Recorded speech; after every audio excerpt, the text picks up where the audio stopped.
వికారాబాద్ లో రోడ్డు ప్రమాదం జరిగింది. బుగ్గ రామలింగేశ్వర స్వామి దేవాలయం దగ్గర బైక్ ను లారీ ఢీకొట్టింది. ప్రమాదంలో బాలుడు మృతి చెందాడు. ఈ ఘటన స్థానికులకు తీవ్ర విషాదంలోకి నెట్టింది. బుగ్గ రామేశ్వరం దగ్గర ప్రమాదకర మలుపులతో గతంలో కూడా ఎన్నో రోడ్డు ప్రమాదాలు చోటు చేసుకున్నాయి. పదుల సంఖ్యలో ప్రాణాలు కోల్పోయారు. అయినప్పటికీ ప్రమాదకర మలుపును సరిచేయడంలో సంబంధిత అధికారులు నిర్లక్ష్యం వహిస్తున్నారని ప్రజలు ఆవేదన వ్యక్తం చేస్తున్నారు.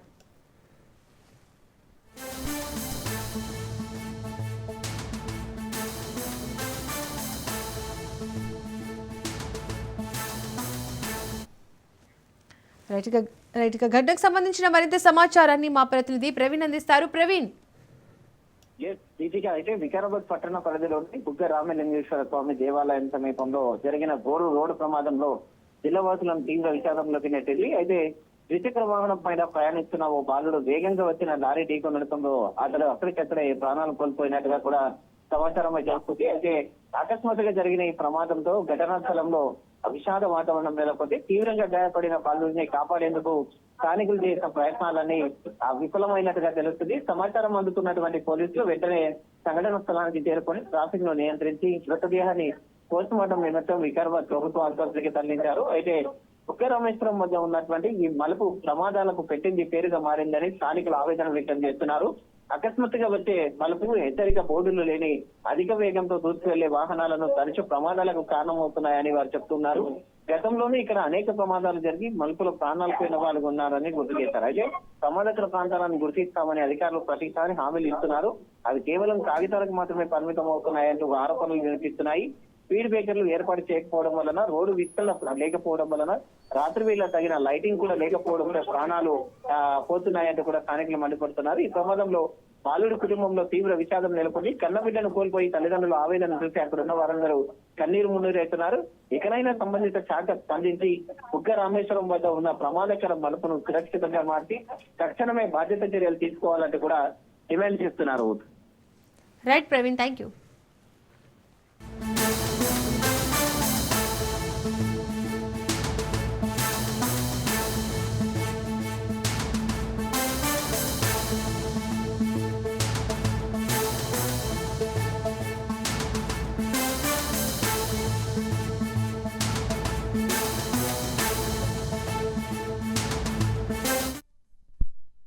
ఏపీ సీఎం చంద్రబాబు మంత్రి లోకేష్ కు వైసీపీ నేత ముద్రగడ లేఖ రాశారు.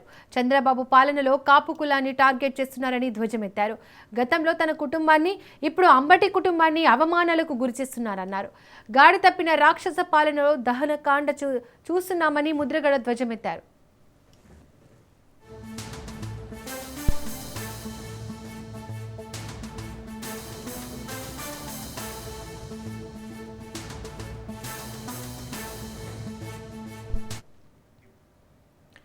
ఏపీ సీఎం చంద్రబాబు మంత్రి లోకేష్ కు వైసీపీ నేత ముద్రగడ లేఖ రాశారు. చంద్రబాబు పాలనలో కాపు కులాన్ని టార్గెట్ చేస్తున్నారని ధ్వజమెత్తారు. గతంలో తన కుటుంబాన్ని, ఇప్పుడు అంబటి కుటుంబాన్ని అవమానాలకు గురి చేశారన్నారు. గాడి తప్పిన రాక్షస పాలనలో దాహనకాండ చూస్తున్నామని ముద్రగడ ధ్వజమెత్తారు. మరింత సమాచారం మా ప్రతినిధి సిద్ధు అందిస్తారు. సిద్ధు, కాపు ఉద్యమ ముద్రగడ పత్రం మధ్య మరోసారి లేఖ రాశాడని చెప్పొచ్చు.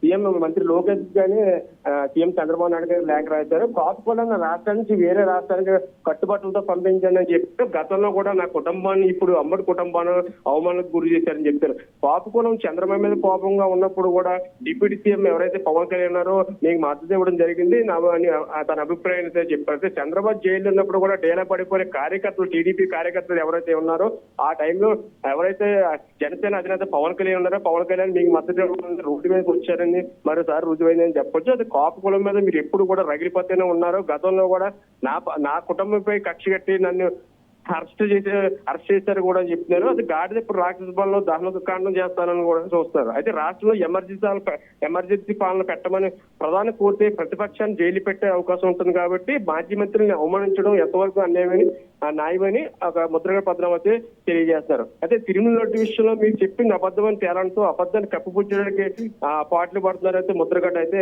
చెప్పారు. అయితే రాత్రి ఏదైతే మాజీ మంత్రి ముద్రగడ పద్మనాభం మీద అక్కడ దేవస్థానం, టీడీపీ బోర్డు దేవస్థానం జ్యోతి నెహ్రీ కూడా మా జిల్లాలో ఒక నాయకుడు ఉన్నాడు, ఒక ఉద్యమ నాయకుడు ఉన్నాడు, మా జిల్లాలో కోఆపరేట్ కూడా ప్రజలను అతను ఒప్పుకోవడం లేదు, ఉపేక్షించట్లేదు. నేను అతను గౌరవిస్తాను, ఒక ఎమ్మెల్యేగా స్థానిక ఎమ్మెల్యే జగ్గంపేట స్థానిక ఎమ్మెల్యేగా నేను గౌరవిస్తాను. కానీ ప్రజలను అతను ఉపేక్షించట్లేదని కూడా గతంలో రాత్రి జ్యోతి నెహ్రూ కూడా ఘాటు వ్యాఖ్యలు చేయడం కూడా జరిగింది. Deepika. Right Siddhu, thank you.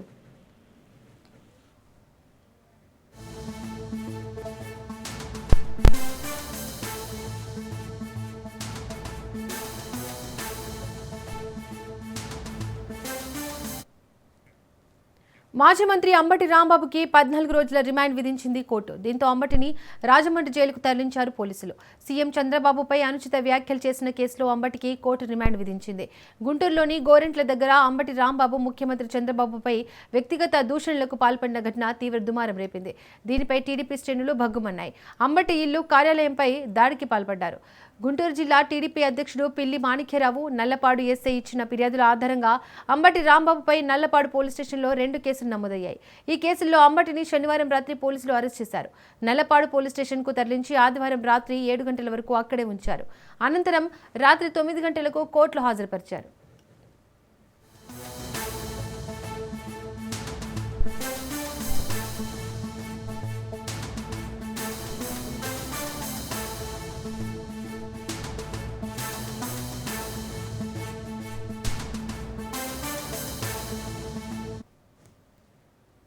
Krishna జిల్లా ఇబ్రహీంపట్నంలోని తీవ్ర ఉద్రిక్తత నెలకొంది. మాజీ మంత్రి వైసీపీ నేత జోగి రమేష్ నివాసాన్ని టీడీపీ శ్రేణులు ముట్టడించాయి. ఈ ఘటనతో ఆ ప్రాంతంలో ఒక్కసారిగా భయానక వాతావరణం ఏర్పడింది. టీడీపీ అధినేత చంద్రబాబు, నారా లోకేష్ పై జోగి రమేష్ అనుచిత వ్యాఖ్యలు చేశారని ఆరోపిస్తూ టీడీపీ కార్యకర్తలు భారీ సంఖ్యలో ఆయన నివాసానికి చేరుకున్నారు.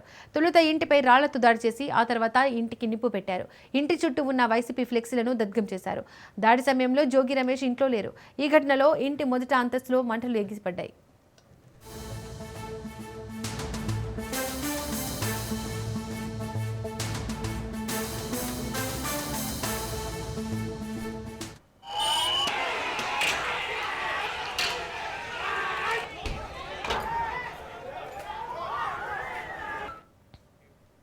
సమాచారం అందుకున్న వెంటనే అగ్నిమాపక సిబ్బంది, పోలీసులు ఘటనా స్థలానికి చేరుకున్నారు. ఫైర్ సిబ్బంది మంటలను అదుపులోకి తెచ్చేందుకు ప్రయత్నిస్తుండగా పోలీసులు భారీగా మోహరించి పరిస్థితిని శాంతింపజేసేందుకు చర్యలు చేపట్టారు. ఎలాంటి అవాంఛనీయ ఘటనలు పునరావృతం కాకుండా పటిష్ట బందోబస్తు ఏర్పాటు చేశారు.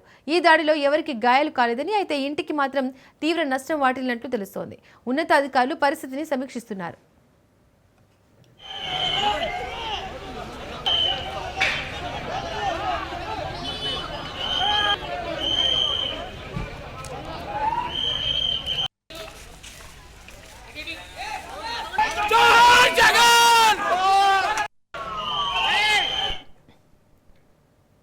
శ్రీకాకుళం జిల్లా సోంపేట మండలం కోర్లాం గ్రామంలో రైతులు నిరసన చేపట్టారు. కోర్లాం రెవెన్యూ పరిధిలోని అగ్రహారం భూములలో నెలకొన్న భూ సమస్యలను పరిష్కరించాలని డిమాండ్ చేశారు. ఈ మేరకు గ్రామంలో రైతులు తమ భూముల వద్ద నిరసన కార్యక్రమం చేపట్టారు. తమ పూర్వీకుల అగ్రహారం భూములు కొనుగోలు చేస్తారని సుమారు 60 సంవత్సరాల నుంచి సాగు చేస్తున్నామని పలువురు రైతులు వాపోతున్నారు. భూములకు సంబంధించి ప్రభుత్వం ఇచ్చే అన్ని రకాల రాయితీలు తమకు వస్తున్నాయని, కానీ అమ్మకాలు కొనుగోలు చేయడానికి ఇబ్బందులు కలుగుతున్నాయని రైతులు ఆవేదన వ్యక్తం చేస్తున్నారు. గ్రామానికి చెందిన 250 ఎకరాల రైతుల భూములపై భువనేశ్వర్ పాడుకు చెందినవిగా అధికారులు గుర్తించడంతో ఆందోళన చెందుతున్న రైతులు, అధికారులు, ప్రజాప్రతినిధులు స్పందించి తమకు న్యాయం చేయాలని రైతులు కోరుతున్నారు.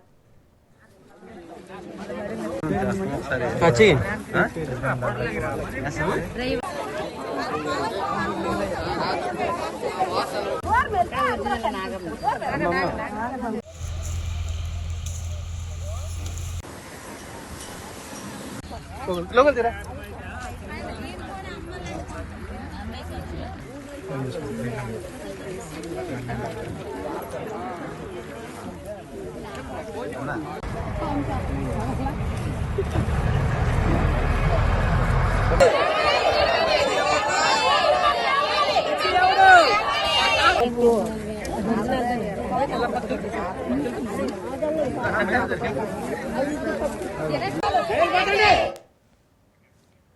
మాఘమాసం పౌర్ణమిని పురస్కరించుకొని తిరుమల కొండల్లోని రామకృష్ణ తీర్థ ముక్కోటి ఉత్సవం ఘనంగా నిర్వహించారు. ప్రతి ఏటా మాఘమాసంలో పౌర్ణమి నాడు శ్రీరామకృష్ణ తీర్థ ముక్కోటి నిర్వహించడం ఆనవాయితీ.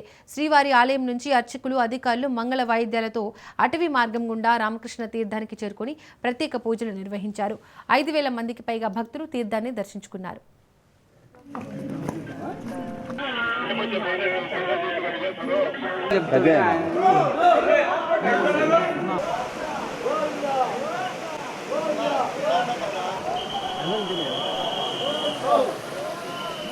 లేదు నువ్వు రాలేదులే.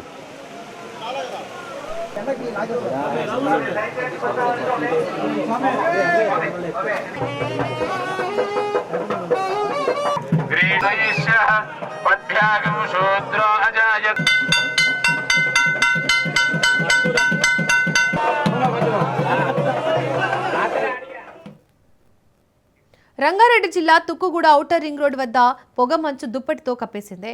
శ్రీశైలం ప్రధాన రహదారిపై వెళ్లే వాహనాలకు ఇబ్బందిగా మారింది. ఔటర్ రింగ్ రోడ్ పై వెళ్తున్న వాహనాలకు కూడా మంచు దుప్పటి కప్పేయడంతో వాహనదారులు ఇబ్బందులకు గురయ్యారు.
ఫోన్ ట్యాపింగ్ కేసులో మాజీ సీఎం కేసీఆర్ సిట్ విచారణ జరిగింది. దాదాపు 5 గంటల పాటు సిట్ అధికారులు కేసీఆర్ను విచారించారు.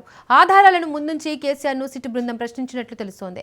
ఫోన్ ట్యాపింగ్ కేసులో గతంలో సిట్ విచారణకు హాజరైన వారి స్టేట్మెంట్ ఆధారంగా సిట్ అధికారులు కేసీఆర్ను ప్రశ్నించినట్లు సమాచారం. నందినగర్లోని కేసీఆర్ నివాసంలో 2వ ఫ్లోర్లో సిట్ బృందం కేసీఆర్ను విచారించింది. మధ్యాహ్నం 3 గంటల 10 నిమిషాలకు సిట్ అధికారులు ఈ విచారణ ప్రారంభించారు. 4 గంటల 50 నిమిషాల పాటు కేసీఆర్ను ప్రశ్నించారు. విచారణ మొత్తాన్ని వీడియో ఆడియో రూపాల్లో రికార్డ్ చేసుకున్నారు అధికారులు.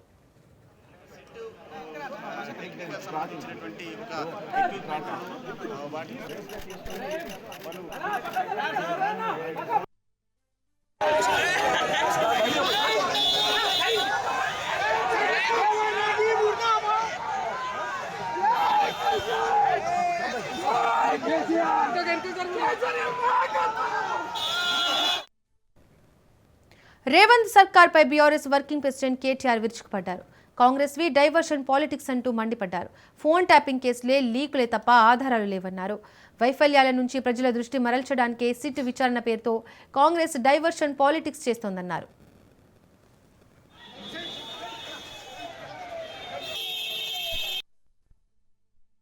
సిట్ చట్టాన్ని గౌరవించలేదు.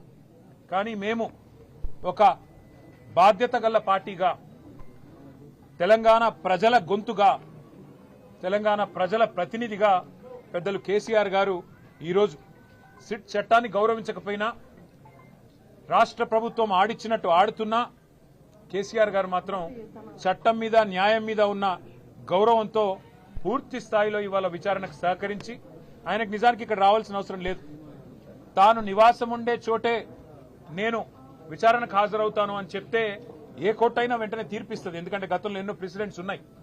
కానీ కేసీఆర్ గారు మాత్రం తాను ఏ తప్పు చేయలేదు కాబట్టి, మేము ఏ తప్పు చేయలేదు కాబట్టి నిజాయితీగా ఈరోజు వారు రావాల్సిన అవసరం లేకున్నా, అవసరమైతే న్యాయస్థానాన్ని ఆశ్రయించే అవకాశం ఉన్నా, చట్టాన్ని గౌరవించే ఒక రాజ్యాంగబద్ధమైన పదవిలో ఉన్న గౌరవ ప్రతిపక్ష నాయకుడిగా, తెలంగాణ తొలి ముఖ్యమంత్రిగా, గౌరవ ప్రజాప్రతినిధిగా వారు ఈరోజు సిట్కి సంపూర్ణంగా సహకరించారు.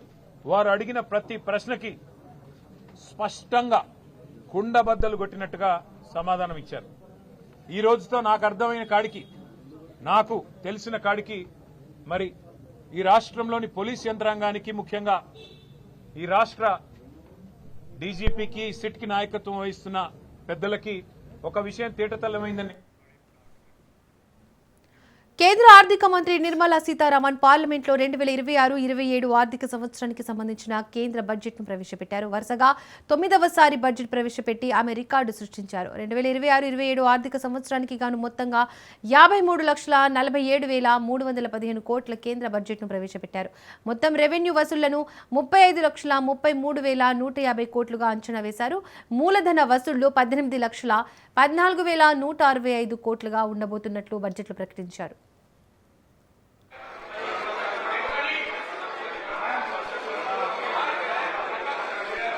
थोड़ा आगे बोलो तो यार, आगे बोलो आने के लिए मैडम को।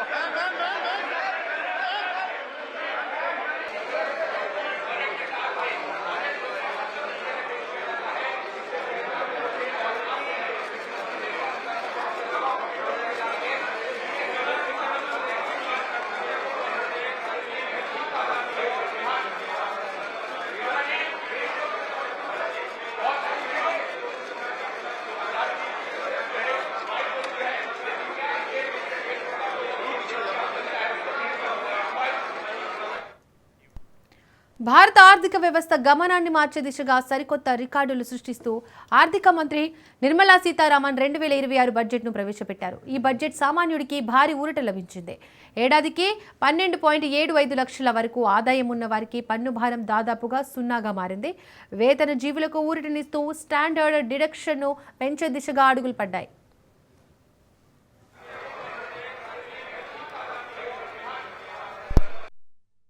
On the sacred occasion of Magh Purnima and the birth anniversary of Guru Ravidas, I present the budget for the year 2026-2027. Since we assumed office 12 years ago, India's economic trajectory has been marked by stability, fiscal discipline, sustained growth, and moderate inflation. This is the result of conscious choices we have made, even in times heightened uncertainty and disruption. To enhance domestic chemical production and reduction in import dependency and reduce import dependency, we will launch a scheme to support states in establishing 3 dedicated chemical parks through challenge route on a cluster-based plug-and-play model. Strong capital goods. In order to promote environmentally sustainable passenger systems, we will develop 7 high-speed rail corridors between cities as growth connectors, namely Mumbai to Pune, Pune to Hyderabad, Hyderabad to Bengaluru, Hyderabad to Chennai, Chennai to Bengaluru, Delhi to Varanasi, Varanasi to Siliguri. Textile expansion and employment scheme to modernize traditional clusters with capital support for machinery, technology upgradation, and common testing and certification centers. 3. The National Handloom and Handicraft Program to integrate and strengthen existing schemes and ensure targeted support for weavers and artisans. Tex Eco Initiative to promote globally competitive and sustainable textiles and apparels. I propose to launch the Mahatma Gandhi Gram Swaraj initiative to strengthen khadi, handloom and handicrafts. This will help in global market linkage and branding. It will streamline and support training, skilling, quality of process and production. This will benefit our weavers, village industries, one district, one product ODOP initiative, and also our rural youth. Corporate bond market. I propose to introduce a market making framework with suitable access to funds and derivatives on corporate bond indices. I also propose to introduce total return swaps on corporate bonds. Municipal bonds. To encourage the issuance of municipal bonds of higher value by larger cities, I propose an incentive of 100 crore rupees. కేంద్ర బడ్జెట్పై లోక్సభ ప్రతిపక్ష నేత Rahul Gandhi fire అయ్యారు. దేశం ఎదుర్కొంటున్న వాస్తవ ఆర్థిక సామాజిక సవాళ్లను ప్రభుత్వం పూర్తిగా విస్మరించిందని లోక్సభ ప్రతిపక్ష నేత రాహుల్ గాంధీ ఆరోపించారు. నిరుద్యోగం, తయారీ రంగం క్షీణత, రైతుల కష్టాలు వంటి కీలక సమస్యలను పరిష్కరించడంలో ఈ బడ్జెట్ ఘోరంగా విఫలమైందని ఆయన విమర్శించారు. ఉద్యోగాలు లేని యువత, పడిపోతున్న తయారీ రంగం, దేశం నుంచి తరలిపోతున్న పెట్టుబడులు, రైతుల కష్టాలు, పొంచి ఉన్న ప్రపంచ ఆర్థిక సంక్షోభాలు వీటన్నిటినీ బడ్జెట్ పట్టించుకోలేదన్నారు. దిద్దుబాటు చర్యలకు నిరాకరిస్తున్న ఈ బడ్జెట్ భారతదేశ వాస్తవ సంక్షోభాల పట్ల గుడ్డిగా వ్యవహరిస్తోందన్నారు.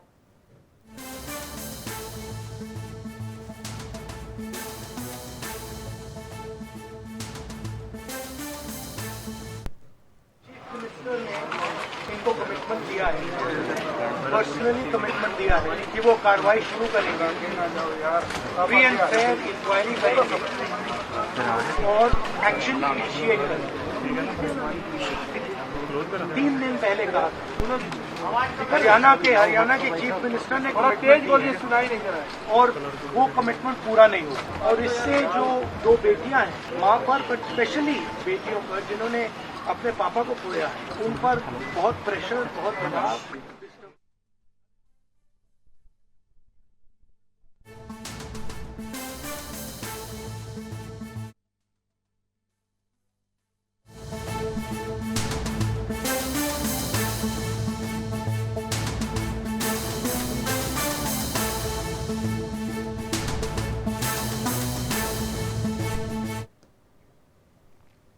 జమ్మూ కాశ్మీర్లో భూకంపం సంభవించింది. భూకంపం తీవ్రత 4.8గా నమోదైంది.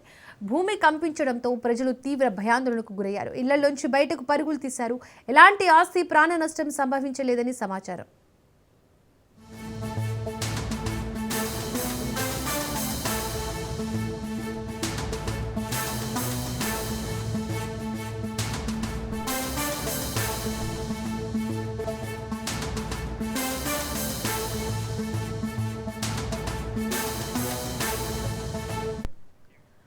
జమ్మూ కాశ్మీర్లో భూకంపం సంభవించింది. భూకంపం తీవ్రత 4.8గా నమోదైంది.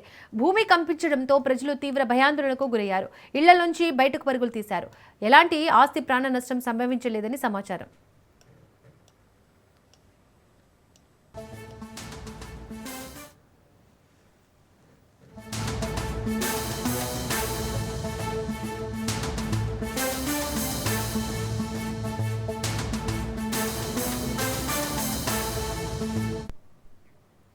ఓవైపు యుద్ధాన్ని ముగించేందుకు ప్రయత్నాలు, మరోవైపు ఉక్రెయిన్పై రష్యా దాడులు ఆపడం లేదు. తాజాగా నిప్రో నగరంపై జరిపిన డ్రోన్ దాడిలో బస్సులో ప్రయాణిస్తున్న 15 మంది మృతి చెందారు. మరో 7 గాయపడ్డారు. మృతులను గని కార్మికులుగా గుర్తించారు.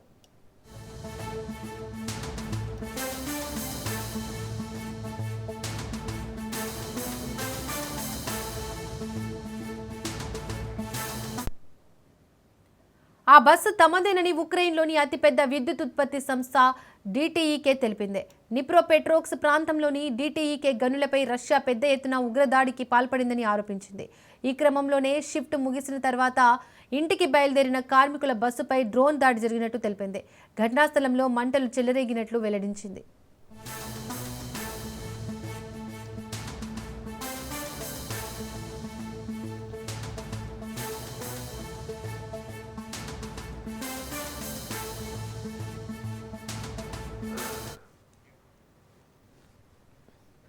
ఓవైపు యుద్ధాన్ని ముగించేందుకు ప్రయత్నాలు, మరోవైపు ఉక్రెయిన్పై రష్యా దాడులు ఆపడం లేదు.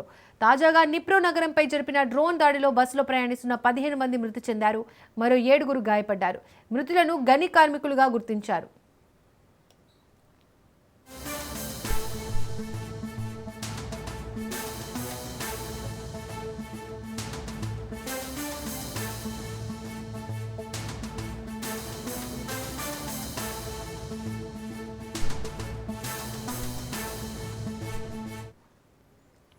ఆ బస్సు తమదేనని ఉక్రెయిన్లోని అతిపెద్ద విద్యుత్ ఉత్పత్తి సంస్థ డిటిఈకే తెలిపింది. నిట్రోపెట్రోవ్స్క్ ప్రాంతంలోని డిటిఈకే గనులపై రష్యా పెద్ద ఎత్తున ఉగ్రదాడికి పాల్పడిందని ఆరోపించింది.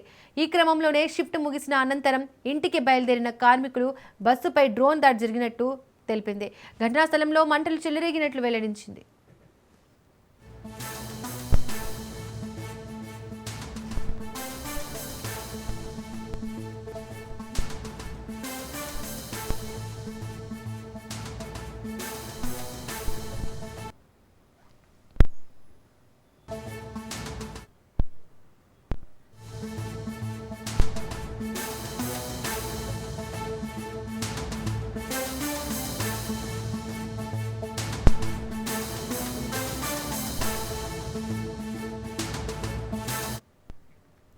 అమెరికా, ఉక్రెయిన్, రష్యాల మధ్య మూడో విడత సమావేశాల తేదీలు ఖరారైనట్లు ఉక్రెయిన్ అధ్యక్షుడు జెలెన్స్కీ తెలిపారు. ఫిబ్రవరి 4-5వ తేదీల్లో అబుదాబిలో ఈ సమావేశాలు జరుగుతాయని వెల్లడించారు.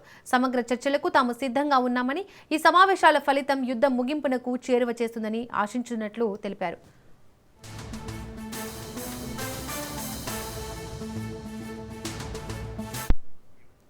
అమెరికా, ఉక్రెయిన్, రష్యాల మధ్య మూడో విడత సమావేశాల తేదీలు ఖరారైనట్లు ఉక్రెయిన్ అధ్యక్షుడు జెలెన్స్కీ తెలిపారు. ఫిబ్రవరి 4-5వ తేదీల్లో అబుదాబిలో ఈ సమావేశాలు జరుగుతాయని వెల్లడించారు. సమగ్ర చర్చలకు తాము సిద్ధంగా ఉన్నామని, ఈ సమావేశాల ఫలితం యుద్ధం ముగింపునకు చేరువ చేస్తుందని ఆశిస్తున్నట్లు తెలిపారు.